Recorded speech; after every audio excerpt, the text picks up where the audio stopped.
बात करना चाहता हूँ। वो गलत धारणा ये है कि दांतों की सफाई करने से दांत कमज़ोर हो जाते हैं, दांत हिलना चालू हो जाते हैं। अभी कैसा है, दांत और मसूड़े जो रहते हैं, मसूड़े दांत के ऊपर पूरी तरीके से चिपके हुए नहीं रहते। ऊपर का कुछ 2 मिलीमीटर हिस्सा जो रहता है मसूड़ों का, वो दांतों से अलग होता है। अभी क्या है, उसको हम लोग जिंजाइवल क्रीवाइस बोलते हैं।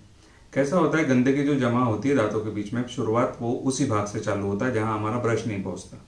वो ब्रश नहीं पहुंचने वाली जगह बोले तो 2 दांतों के बीच की गैप है ना, और ये जिंजाइवल क्रीवाइस वाला एरिया। अब क्या है, पर्टिकुलरली ये शिकायत मरीज नीचे के सामने के दांतों के बारे में हरदम बोलते हैं। अभी होता यह है कि हमारी जो थूक जहां से तैयार होती है, वो जबान के नीचे उसकी ओपनिंग रहती है। जबान के नीचे उसके वो थूक की ग्लैंड की ओपनिंग रहती है, तो वहां से काफी तेजी से हमारा मुंह के अंदर जो थूक आता है वो काफी तेजी से वहां से भी आता है। बाकी और जगह से आता है, पर उस जगह से भी आता है। तो होता यह है, यदि मान लीजिएगा नीचे के सामने के दांत, यदि हम लोग ब्रश करते वक्त उसके पीछे का हिस्सा यदि हमने प्रॉपरली साफ नहीं किया, या हमारा ब्रश वहां जाता ही नहीं है, मैं बताऊंगा आपको आगे वीडियो में, तो यदि उस जगह पर डिपॉजिट्स हो गए तो मरीज को क्या लगता है कि वो डिपॉजिट्स धीरे धीरे जमा होते, वो महसूस भी नहीं होते, और उसके चलते वो डिपॉजिट्स के चलते मसूड़ों में नुकसान होना चालू हो जाता है, मसूड़े नीचे सरकना चालू हो जाते हैं। तो कई बार ऐसा होता है, पेशेंट को कुछ पता भी नहीं चलता कि उसका कोई दांत कमजोर हो गया है। फिर वो डॉक्टर के पास पहुंचते हैं, तो डॉक्टर उनको देख के बताते हैं, भाई ये अंदर साइड में तो बहुत ज्यादा गंदगी की परत जमा है, इसको निकालना होगा। और सामने साइड में भी दांतों की गंदगी की परत बहुत ज्यादा जमा नहीं रहती, तो उसको भी साफ करना होगा। ठीक है, तो अब वो दांतों की सफाई कर दी जाती है। तो दांतों की सफाई जब हम करते हैं, उसमें क्या होता है, दांतों के बीच की जो गैप रहती है उसमें से भी हमने टार्टर निकाला, गंदगी जो कैलकुलस बोलते हैं हम लोग, वो निकाला, और मसूड़ों के पास से भी वो निकाल दिया। तो उस जगह पे मरीज को कुछ समय तक एक तो सेंसिटिविटी रहती है थोड़ी बहुत। क्यों रहती है? क्योंकि दांत की जड़ें वहां पे एक्सपोज हो चुकी रहती है। जब हम उसके ऊपर गंदगी की जब परत जमा रहती है ना, तो उस समय में वो दांतों की जड़ एक्सपोज नहीं रहती, तो मरीज को ठंडा पानी वगैरह नहीं लगता है ना। तो जब हम ये दांतों की सफाई कर चुके रहते हैं तो जड़ें थोड़ी बहुत एक्सपोज होती है, यदि जड़ों पे गंदगी जमा रही तो, है ना।